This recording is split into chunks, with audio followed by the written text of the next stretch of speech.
नमस्कार, स्वदेश न्यूज की खास पेशकश में आप सभी का स्वागत है। मैं हूं आपके साथ भागीरथ साहू।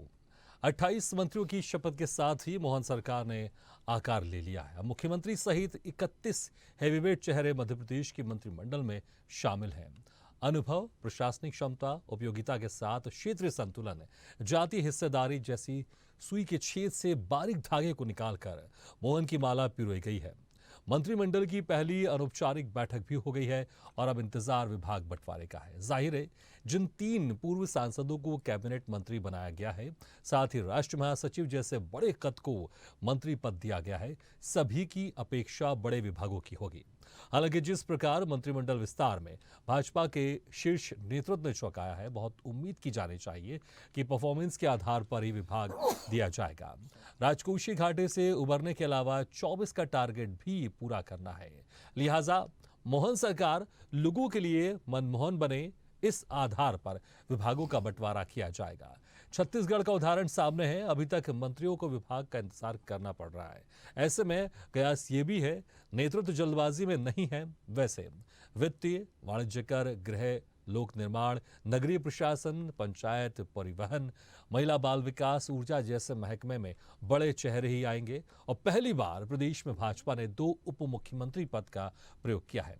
ऐसे में देखना दिलचस्प होगा कि विभागों के बंटवारे में रणनीति क्या होगी।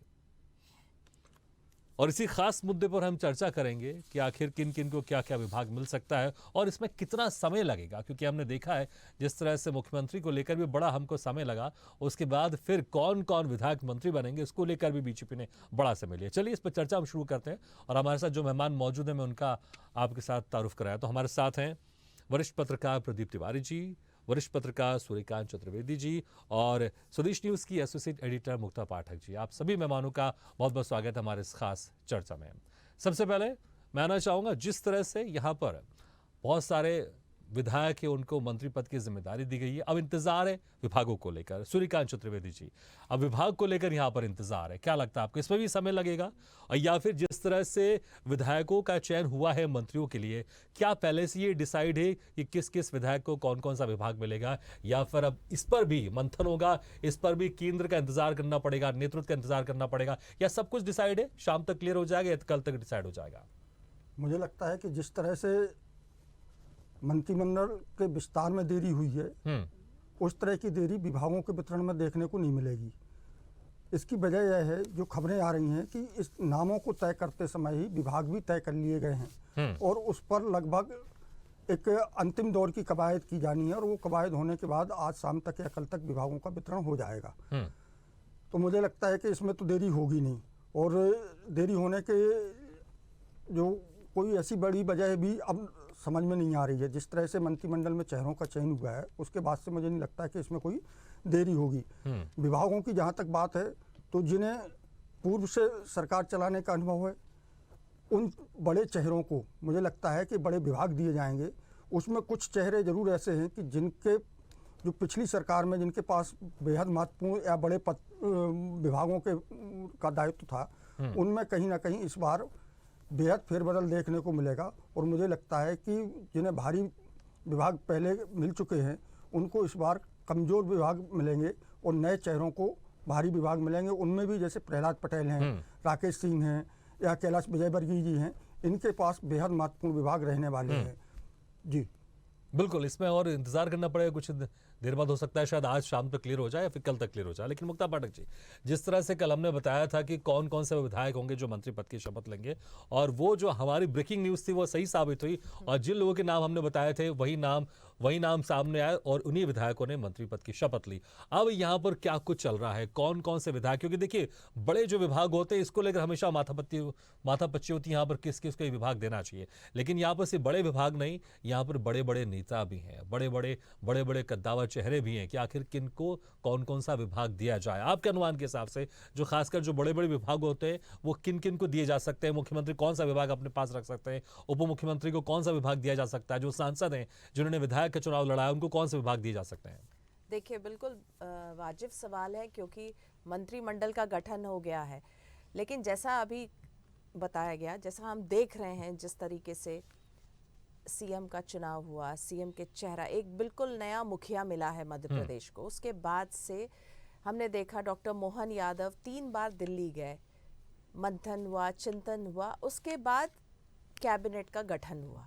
तो जैसा अभी बताया कि जब ये चिंतन मंथन चल रहा था कि कौन से मंत्रियों को कौन से विधायकों को मंत्री बनाया जाएगा, उसी समय ये तय हो गया है कि क्या क्या विभाग दिया जाएगा और वो आज शाम या कल तक क्लियर हो जाएगा। और जैसे जो पूर्व सांसद हैं, जाहिर तौर पे उनको सबसे हैवी वेट जो है विभाग दिया जाएगा, क्योंकि वो सीनियर हैं, वो अपनी सांसदी और वो वहाँ का मंत्री पद त्याग के यहाँ आए हैं, विधायक बने हैं। तो जाहिर तौर पे जो अगर हम कह सकते हैं हैवी वेट्स जो विभाग होते हैं वो उन्हीं को दिया जाएगा। और हमने इस बार देखा है कि 17 नए चेहरे हैं, बिल्कुल नए हैं। कई तो एक बार के विधायक हैं, पहली बार के विधायक भी हैं जो मंत्री बन गए हैं। तो उनको जो है जाहिर तौर पे चूंकि उनको चीज़ें को समझने में या अडेप्ट करने में समय लगेगा, तो इस हिसाब से उनको विभाग दिया जाएगा। और आज जिस तरह से अनौपचारिक एक कैबिनेट की बैठक हुई, डॉक्टर मोहन यादव अपने सारे जो नए मंत्रिमंडल उनका है उनके साथ वो बैठे, उसमें विभागों को लेकर या बंटवारे को लेकर चर्चा बिल्कुल भी नहीं हुई है। क्योंकि ये चीज़ ये जो है ये समझ आ रही है जो मंत्री बने हैं उनको भी कि ये शीर्ष नेतृत्व है जो सब कुछ तय कर रहा है। और जो आज के जो बैठक में जो मुख्य बिंदु रहा वो रहा 2024 का लोकसभा, उसमें कैसे मंत्रियों को जिलेवार जिम्मेदारी दी जाएगी, किस संभाग में कौन मंत्री को जिम्मेदारी दी जाएगी, कैसे 2024 लोकसभा को सक्सेसफुल बनाना है। और जो विकसित भारत संकल्प यात्रा है प्रधान नरेंद्र मोदी का, बहुत ही प्रेस्टिजियस जो एक हम कह सकते हैं वो है, उसको कैसे सफल बनाना है, किस तरह से मध्य प्रदेश में जो योजनाएं हैं उनका क्रियान्वयन कैसा होना। तो ये सारे डेवलपमेंट की बातें हैं, 2024 की लोकसभा के इलेक्शन की बात है। क्योंकि लगातार हम देख रहे हैं केंद्र का फोकस विधानसभा चुनाव के समय भी हमने देखा था कि वो लगातार 2024 को लेके बहुत फोकस्ड है। तो उसकी बात हुई। और जहां विभागों की बंटवारे की बात है, वो जब मंत्रियों के नाम, जब विधायकों के नाम तय हो रहे थे कि किसको लिया जाएगा, मंत्री बनाया जाएगा, उस समय लगभग वो तय है और वो अनाउंस कर दिए जाएंगे। और जितने भी ये जो हैवी वेट, जैसा मैं कह रही हूँ, जो बड़े नेता हैं, बड़े नेता से मतलब जो सांसद थे, जो अब विधायक हैं, इस तरह के जो वरिष्ठ हैं, जाहिर तौर पे उनको हैवी वेट, हम उम्मीद कर सकते हैं कि उनको हैवी वेट विभाग दिया जाएगा, ताकि जो एक संतुलन भी होना बहुत ज़रूरी है। अनुभव के साथ साथ जो युवा को जो जोड़ा गया है मंत्रिमंडल में, तो अनुभवी जो नेता हैं उनको जाहिर तौर पे इस तरह के विभाग दिए जाएंगे। बिल्कुल, हालांकि हमने देखा है जो वरिष्ठ है यहाँ पर, इसको इतनी ज़्यादा हमने देखा है इस कैबिनेट में इतनी ज़्यादा तवज्जो नहीं दी गई, क्योंकि 17 नए यहाँ पर विधायक जो मंत्री बने। प्रदीप तिवारी जी, जिस तरह से हमने देखा है मंत्रियों का यहाँ पर चयन हुआ और जिस तरह से 17 नए विधायकों को मंत्री बनाया गया, जिस तरह से पहली बार जो 17 है उनको मंत्री बनाया गया, तो क्या बंटवारे, जो विभाग बंटवारे में भी इन चीज़ों को ध्यान रखा जाएगा, या फिर हमने देखा, या फिर ये ध्यान रखेगा कौन वरिष्ठ नहीं है, या फिर जिस तरह से मंत्री बनाए गए हैं नए चेहरों को मौका दिया, हो सकता है कि नए चेहरों को बड़े बड़े विभाग भी सौंप दिए जाए, इसकी भी गुंजाइश है। हालांकि जिस तरह से मुक्ता जी कह रही हैं कि जिस दिन यह तय हुआ कौन कौन से विधायक मंत्री बनेंगे, उस दिन विभाग भी उनके साथ तय हो गए। निश्चित तौर पर देखिए, इसमें अनुभव की बात होगी। और मुझे लगता है जिस तरह से कैबिनेट का विस्तार किया गया है, तो उसमें पुराने मंत्रियों में भी काफी जगह दी गई। जो पुराने विधायक हैं, जो सांसद रहे हैं, उनमें से वो 12-13 ऐसे लोग आए हैं जो काफी कई बार के विधायक चुने गए हैं और उनको अनुभव है, संसदीय का, लोकतंत्र का भी अनुभव है और विधानसभा की काफी अनुभव है। और कैलाश जी तो ऐसे हैं कि कई बार लगातार मंत्री भी रहे, नगरीय शासन मंत्री भी रहे हैं, पीडब्ल्यूडी मिनिस्टर भी रहे हैं। तो ऐसे बहुत सारे अनुभवी व्यक्ति आए हैं जिनको मुझे लगता है कि इस बार जो चयन किया गया है तो अनुभव के आधार पर ही जो मंत्रालय है वो बांटे जाएंगे। और ये निश्चित है कि आप देखिए, तुलसी सिलावट है, गोविंद सिंह जी हैं, और कैलाश विजयवर्गीय हैं, प्रहलाद पटेल है, राकेश सिंह, अनुभवी लोग हैं। तो मुझे लगता है कि जो सीनियर मंत्रालय होगा, क्योंकि 2024 में इलेक्शन है लोकसभा का, तो उसके आधार पे कैसे कितना जल्दी अच्छे से काम हो, क्षेत्र में डेवलपमेंट की बात हो, और लोगों को ये पता चले कि सरकार बनते ही डेवलपमेंट चालू हो गया, काम चालू हो गया है। और कार्य क्रियान्वयन भी हो रहा है। तो मुझे लगता है कि इसमें अनुभव जरूर देखी जाएगी और यही कारण है कि कैलाश जी को भी बनाया गया है मंत्री, प्रहलाद पटेल को भी बनाया गया है, बहुत सारे सीनियर लोगों को भी बनाया गया है कि आप अनुभव के आधार पर इस बार मंत्रिमंडल बांटा जाएगा। ग्रामीण विकास हो चाहे नगरीय शासन हो, तो इन जो बड़े मंत्रालय हैं वो सीनियर लोगों को ही दिया जाएगा और जो अभी नए चुन के आए हैं उनको सीधा आप देखें जो पहली बार के विधायक है उनको राज्य मंत्री बनाया गया है। दूसरी बार के जो मंत्री हैं, दूसरी बार के जो विधायक है उनको स्वतंत्र प्रभार दिया गया है। तो बहुत सारी चीजों को ये समीकरण संतुलन बैठाया गया है मध्य प्रदेश में और आने वाले समय में आप देखेंगे जो विभाग का बंटवारा होगा तो उसमें आपको ये समझ में आएगा कि कितनी सीनियरिटी को ध्यान रखा गया। जी बिल्कुल सूर्यकांत जी, देखिए सबसे पहले तो एक सवाल ये उठता है कि मोहन यादव जो मुख्यमंत्री हैं वो कौन कौन सा विभाग अपने पास रख सकते हैं।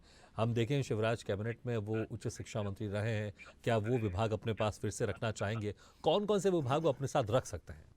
देखिए, मुझे लगता है कि सामान्य प्रशासन विभाग वो अपने पास रखेंगे। उसके अलावा बहुत सारे विभाग, विमानन विभाग हैं, ये पुरानी सरकार में भी सीएम अपने पास रखते आए हैं और संभव है कि वो गृह और जनसंपर्क विभाग को भी अपने पास रखें, ऐसी संभावना भी है। लेकिन मेरा मानना यह है कि जब विभागों का वितरण होगा उस समय इस चीज़ का बड़ा विशेष ख्याल रखा जाएगा कि कानून व्यवस्था, सुशासन और विकास, इन तीन चीज़ों को पर फोकस किया जाएगा और इनसे संबंधित विभाग ऐसे मंत्रियों को दिए जाएंगे जो तेजी से अपने विभागों में काम कर सकें और अफसरों से करा सकें। और मुझे लगता है कि इस पूरे मामले में जैसे पुरानी सरकारों पर आरोप लगते रहे कि अफसरशाही बड़ी हावी थी या भ्रष्टाचार का मामला हो, इन सारी चीज़ों से जो पार पा सकें ऐसे नेताओं को इस तरह के विभाग दिए जाएंगे। आप देखिए, महिला बाल विकास हो गया, शहरी विकास मंत्रालय हो गया, ग्रामीण विकास, पंचायत एवं ग्रामीण विकास विभाग हो गए। ये ऐसे विभाग हैं जो सीधे के सीधे जनता को हिट करते हैं या जनता तक इनकी मैसेज जाता है इन विभागों में अगर कोई काम होता है। तो मुझे लगता है कि इन विभागों को उन मंत्रियों को दिया जाएगा जो मंत्री पहले सरकार में रह चुके हैं या जिनके पास काम कराने की क्षमता है, अनुभव है, या जो अफसरशाही से निपटने में सक्षम है। क्योंकि अफसरशाही तो नए मंत्रियों को घुमा देगी, उन्हें अनुभव भी नहीं है और वो फाइलों में ऐसा उलझाएगी कि नए मंत्री उससे उतनी तेजी से काम ना कर सकें। तो मुझे लगता है कि इस तरह के विभागों को निश्चित रूप से बड़े मंत्रियों को दिया जाएगा। और काम भी चूंकि 6 महीने बाद लोकसभा के चुनाव हैं, 3 महीने पहले चुनावी आचार संहिता लग जाएगी। तो मुझे लगता है कि सरकार का एक ही लक्ष्य है कि किस तेजी के साथ वो सरकार जनता तक एक मैसेज दे सके, खासतौर पर ग्रास रूट तक या ग्रामीण इलाकों में आम जनता के मैसेज जाए कि सरकार बनने के बाद तेजी से काम हो रहा है और उनके मन मुताबिक काम हो रहा है, बल्कि जो पिछली कार्यशैली सरकार की थी उससे हटकर काम हो रहा है, जिससे जनता में एक मैसेज जाए। और जो एंटी इनकम्बेंसी सरकार को लेकर थी वो तो उन्होंने नए चेहरों को लेकर खत्म करने का प्रयास किया है और उसका असर भी मैदानी स्तर पर दिखने लगे।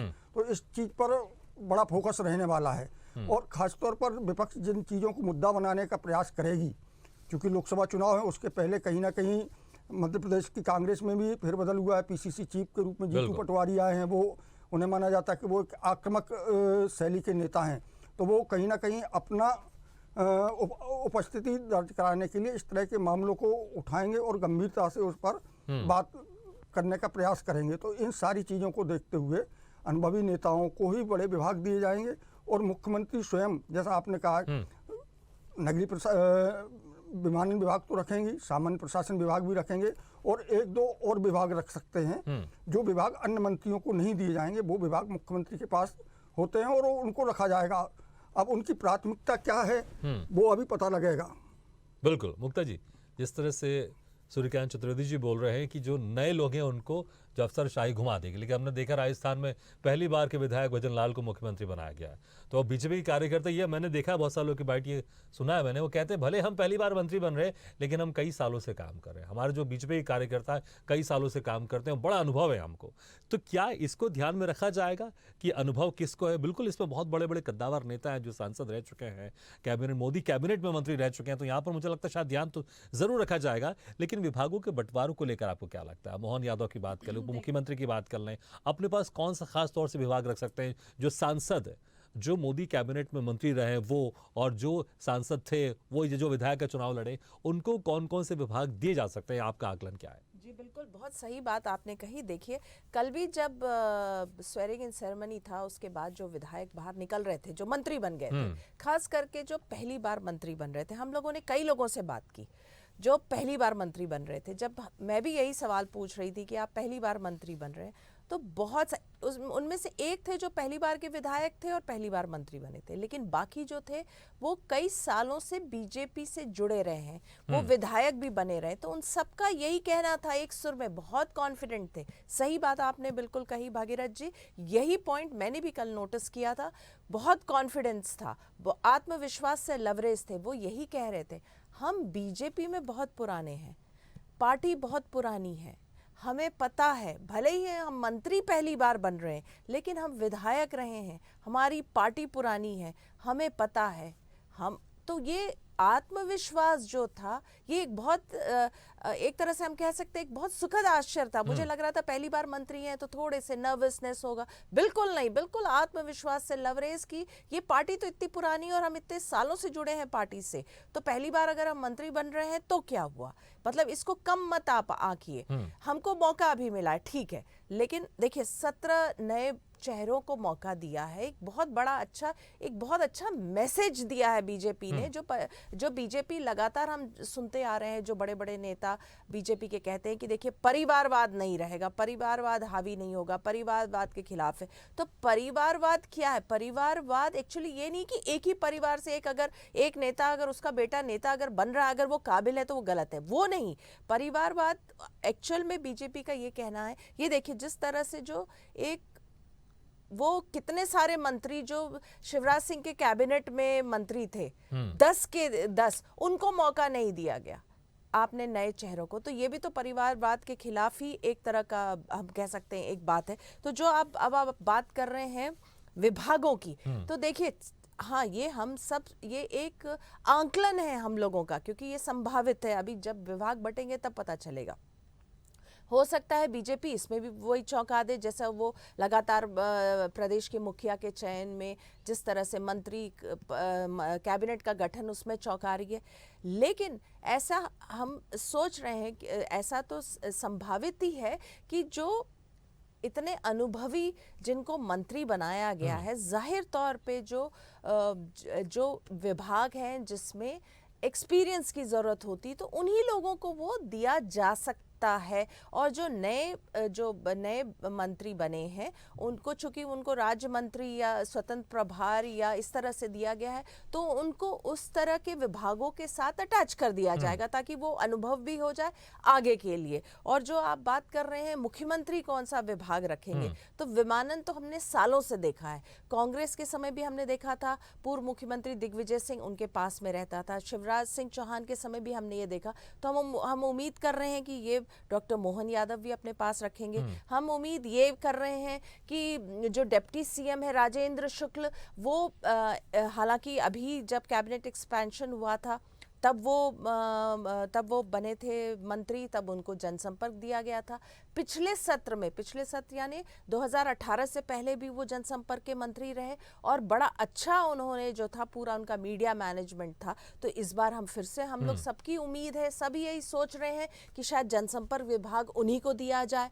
अब गृह विभाग है, जो लगातार ये बात आ रही है, गृह विभाग, कानून व्यवस्था की जो बात आ रही है मध्य प्रदेश में, जिस तरह से लगातार आ रही है बातें, तो सब उम्मीद ये कर रहे हैं, संभावना जताई जा रही है कि ये कैलाश विजयवर्गीय जी को दिया जा सकता है, क्योंकि वो थोड़े से तेज तर्रार और बोल्ड किस्म के नेता हैं।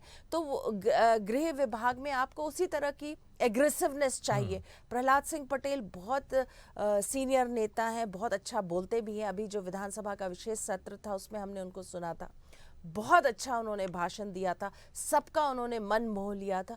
तो उम्मीद की जा रही है कि उनको भी कोई बड़ा विभाग मिलेगा। और जो दूसरे डिप्टी सीएम हैं जगदीश देवड़ा, उनके पास आबकारी विभाग रहा है, तो ऐसी संभावना जताई जा रही कि शायद वो विभाग उनके पास कंटिन्यू किया जाए। तो इस तरह की ये सब संभावनाएं हैं। लेकिन इसके साथ साथ एक और है, डिस्क्लेमर है कि बीजेपी आपको चौंकाती है। बिल्कुल, वाकई चौंकाती से देखना होगा कि किनको क्या क्या विभाग मिल सकता है। प्रदीप तिवारी जी, देखिए जिस तरह से मुख्यमंत्री का चयन हुआ, जिस तरह से मंत्री का चयन हुआ, इससे साफ जाहिर हो रहा है कि पूरा जो फोकस लोकसभा चुनाव को लेकर है।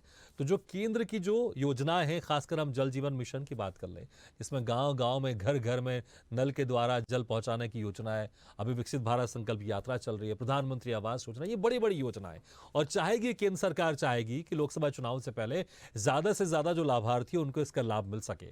तो क्या ये ध्यान जरूर रखा जाएगा विभाग बांटते समय, केंद्र की जो योजनाएं हैं उनको जो विधायक, जो मंत्री बने, जिनको ज्यादा अनुभव है, जो ज्यादा बेहतर काम कर सकते हैं, ज्यादा केंद्र की योजनाओं को बहुत जल्द से जल्द लोकसभा चुनाव के आचार संहिता लगने से पहले पहुंचा सकते हैं, यह ध्यान जरूर रखा जाएगा केंद्र की योजनाओं को लेकर।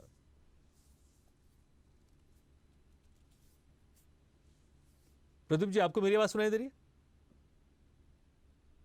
प्रदीप जी, सुन पा रहे हैं आप मुझे?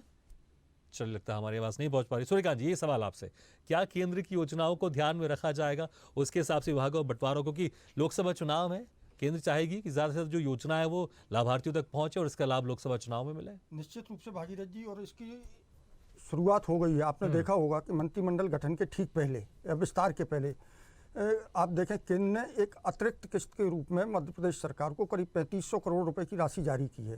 इस राशि को जारी करने के पीछे की वजह ही यही है कि सरकार के सामने कोई आर्थिक संकट खड़ा ना हो, आर्थिक संकट के चलते विकास कार्य प्रभावित ना हो। तो मुझे लगता है कि सरकार बहुत तेज़ी से काम करने की ओर अग्रसर होगी। जैसे ही विभागों का वितरण होगा उसके बाद आप देखिएगा कि मुझे लगता है कि मंत्रिमंडल के सदस्य एकदम से सक्रियता दिखाएंगे और मैदानी स्तर तक वो कहीं ना कहीं आपको नजर आएंगे, और विकास कार्यों को तेजी में लाने के लिए जितने भी संभव प्रयास होंगे, मुझे लगता है वो सारे करते हुए प्रतीत होंगे। मैं आप भागीरथ जी एक चीज़ और कह दूं, मुझे जिस तरह के अभी मंत्रिमंडल का गठन हुआ है उसमें जो चेहरे शामिल किए गए हैं उसको देखकर मुझे लगता है कि कहीं ना कहीं इस बार मंत्री विभागों के वितरण में आपको कुछ एक अलग चीज़ देखने को मिलेगी। वो अलग चीज़ क्या होगी? एक तो मुझे लगता है कि जिस तरह से मध्य प्रदेश में पिछली सरकार में ज्योतिरादित्य सिंधिया का प्रभाव देखा गया था, चाहे विभागों का मामला हो, चाहे मंत्रिमंडल के गठन के समय मंत्री बनाने का मामला हो, उस पर व्यापक रूप से इस बार असर देखने को मिलेगा। और दूसरा असर जो मुझे लगता है संभावित है, वो शिवराज जी के करीबी मंत्रियों पर विभागों के वितरण में कहीं ना कहीं बिल्कुल। चलिए इसको देखते हैं क्या होगा, क्योंकि हमने देखा आज सुबह मोहन यादव ने सौजन्य भेंट की शिवराज सिंह चौहान से, उसका क्या असर होता है और कितनी राय होती है और क्या कुछ रायशुमारी होती है, और या फिर जिस तरह से कहा जा रहा है कि जिस दिन तय हुआ है कौन कौन से विधायक मंत्री बनेंगे उनके साथ विभाग भी तय हो गए। तो देखना होगा कब तक किन किन मंत्रियों को कौन सा विभाग मिलता है और उसमें किस तरह से काम होता है। बहुत बहुत शुक्रिया आप सभी मेहमानों का हमारे इस खास चर्चा में शामिल होने के लिए। तो विभागों का बंटवारा, अनुभव का सहारा, या फिर जो नए लोग आए हैं उनको किस तरह से जिम्मेदारी दी जाएगी, ये भी देखने वाली बात होगी। लेकिन 18 कैबिनेट मंत्री, 6 राज्य मंत्री और 4 राज्य मंत्रियों को मौका मिला है मंत्री बनने का। कल शपथ ग्रहण भी हो गया, बस अब इंतजार है विभागों के बंटवारे का। इसी के साथ हमारे खास पेशकश में फिलहाल इतना, लेकिन खबरों का सिलसिला लगातार जारी। आप देखते रहिए स्वदेश न्यूज। सबसे पहले देश।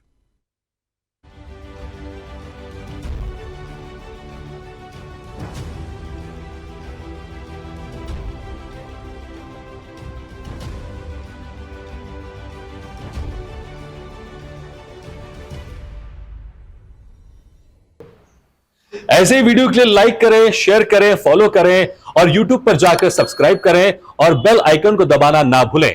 और ताजा तरीन अपडेट के लिए स्वदेशलाइव.com पर जरूर जाएं।